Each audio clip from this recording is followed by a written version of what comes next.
कहानी एक सुंदर कविता के रूप में थी और इसमें हर भाव के रंग थे। जैसे ही उन्होंने ये भव्य काम पूरा किया, वाल्मीकि ने सोचा, कोई इतना कुशल है जो इस अद्भुत कहानी को पूरी दुनिया में सुना सके।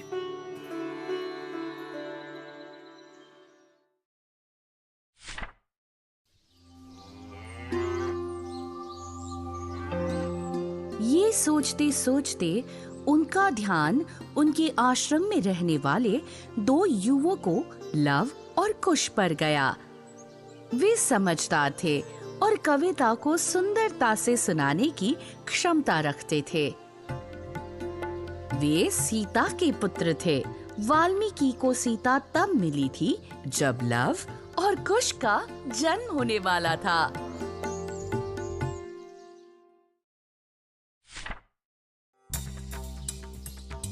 वाल्मीकि ने उन्हें रामायण पढ़ाना शुरू किया।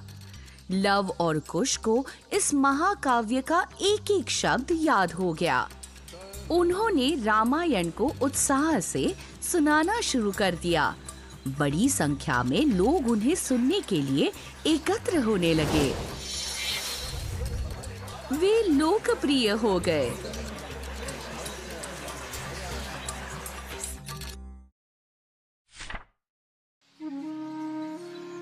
एक दिन जब वे रामायण सुना रहे थे, स्वयं राम ने उन्हें देखा।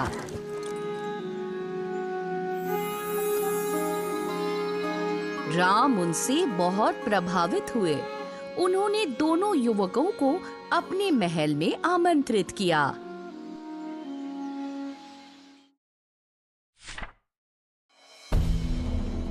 इन दोनों युवकों में देवताओं जैसा तेज है। ये साधारण हैं, लेकिन राजाओं जैसे दिखते हैं।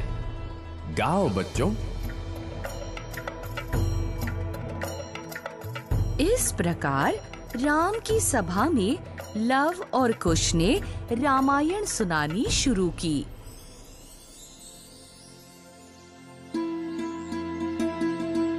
अयोध्या के शासक दशरथ न्यायप्रिय और बहादुर माने जाते थे।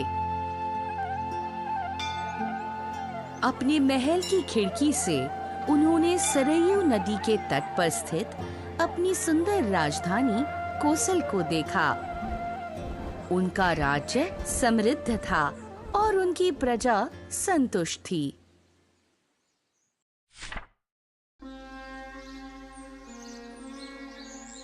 फिर भी वे दुखी थे। क्या मेरे महान पूर्वजों का प्रसिद्ध इक्ष्वाकु वंश मेरे साथ ही समाप्त हो जाएगा? यदि मैं देवताओं को प्रसन्न करने के लिए एक बलिदान का आयोजन करूं, तो निश्चित ही वो मेरी इच्छा पूरी कर देंगे। उन्होंने अपने सलाहकार और सारथी सुमंत्र को बुलाया। पुजारियों और ऋषियों को बुलाओ। मैं देवताओं को प्रसन्न करने के लिए अश्वमेध यज्ञ करने वाला हूँ। महाराज, क्यों ना हम ऋषि ऋष्यशृंग से इस यज्ञ को करने का आग्रह करें।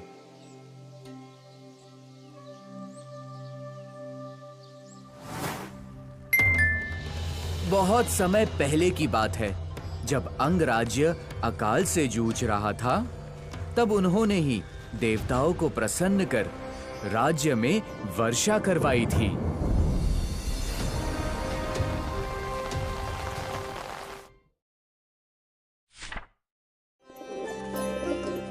राजा थे रोमपद, जो राजा दशरथ के मित्र थे। ऋषि ऋष्यशृंग का विवाह रोमपद की बेटी शांता से हुआ था। ये याद आते ही राजा दशरथ की आंखें चमक उठीं। निश्चित रूप से रोमपद ऋषि ऋष्यशृंग को मेरी मदद करने के लिए जरूर कहेंगे। मैं तुरंत अंग के लिए प्रस्थान करूंगा।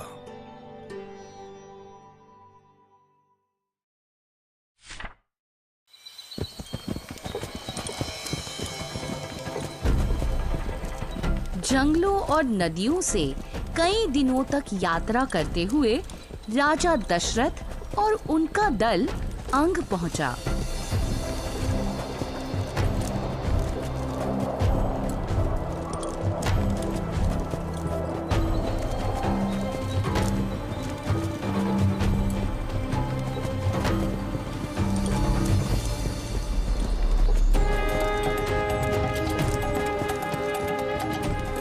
राजा द्रौपद ने उनका बड़े स्नेह से स्वागत किया।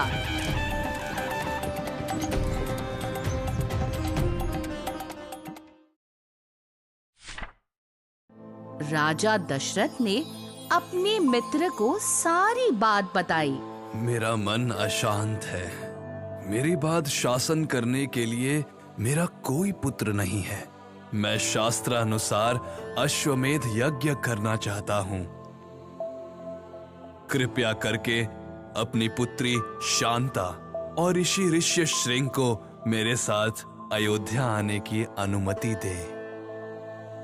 हाँ बिल्कुल। द्रौपद ने तुरंत अनुमति दे दी। दशरथ प्रसन्न हुए और उनका हृदय आशा से भर गया।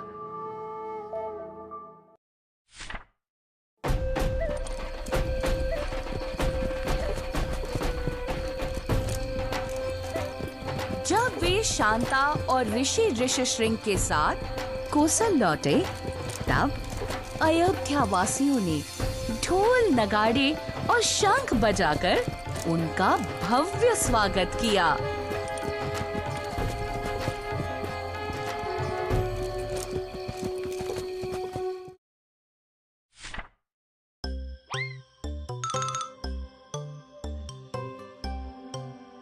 आपको लग रहा होगा कि राजा दशरथ एक बेटे के लिए इतने बेचैन क्यों थे?